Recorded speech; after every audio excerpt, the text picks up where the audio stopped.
legends, I hope you're all fantastic. Today on 5-Minute Licks, we're not looking at a specific lick or phrase, we're looking at an approach, and one I would recommend using when you're practicing or warming up. I'm going to credit George Lynch with this idea. I can't remember where I read this. I feel like it was an old issue of Guitar Player magazine from the late 80s, one of those like in-depth interviews with one of the guitar gods of the time. And George just mentions in passing that one thing he does sometimes when warming up is to not use his first finger when doing that. So you can apply this to just anything, whether it's just playing riffs, practicing scales, or practicing solos. And I'll give you an example. Like I'll just play a pretty meat and potatoes kind of riff that would be in a typical ragdoll set. I'll play the riff from Rewind Your Mind.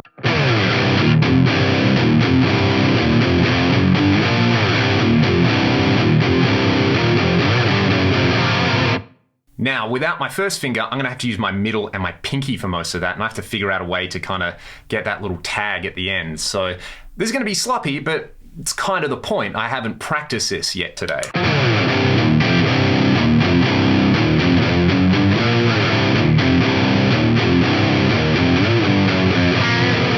All right, that's not too bad. I'll try and think of another riff, maybe the riff from Playing God.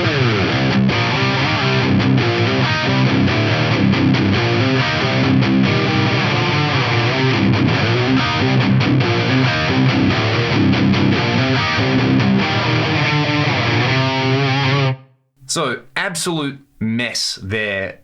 Trying to figure out how to allocate those minor third intervals, whether I use my middle and my pinky or my middle and my ring, is a challenge. So that's something that I will spend some time on. You can do the same thing with scales or licks, like just take, say, the Love Gun lick that we did last week, something like...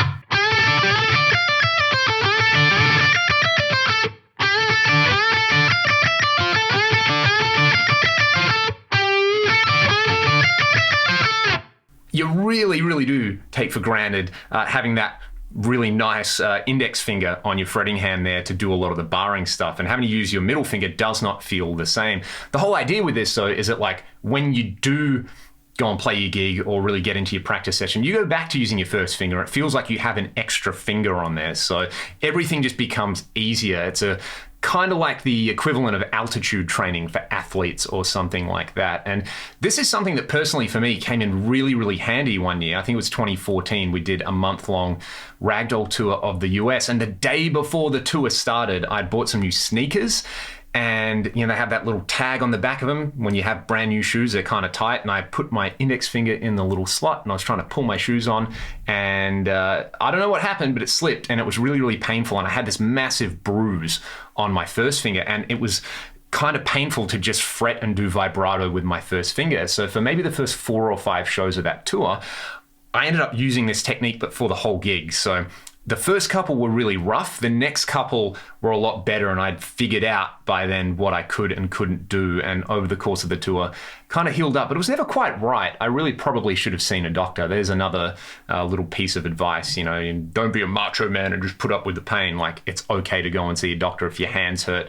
That's not the point, because you want to maximize the enjoyment you're getting out of the guitar, and the longer you can play guitar, the more potential enjoyment you can have in there. So that kind of holds for anything. But yeah, maybe to round out, I will try and play a solo from a ragdoll song without my pointer finger. And I'm fully ready to embarrass myself on this, because this is not one that I've really prepared. I might do one of the more melodic solos like Shine or something like that.